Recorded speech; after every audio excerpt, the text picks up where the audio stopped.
Hi friends, నేను మీ వెంకట్ కృష్ణ. మనం camel poster colours అయితే తీసుకున్నాం కదా. దీంతో మా అక్క వనిని కృష్ణ చూడండి ఎలా తయారు చేసిందో.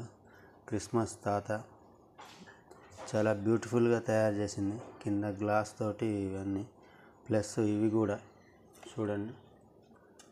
ఇవి storage purpose box, storage box. ఇవి తయారు చేయడానికి ఇది ఉపయోగించింది ఫెవికాల్. అండ్ చూడండి బాటిల్. ఈ విధంగా ఇది రైటింగ్ బోర్డ్. ఇలా చాలా బాగా తయారు చేసింది. ఈ వీడియో మీకు నచ్చినట్లయితే please like, share and subscribe friends. మీరు కూడా ఇలాంటి పోస్టర్ కలర్ తీసుకొని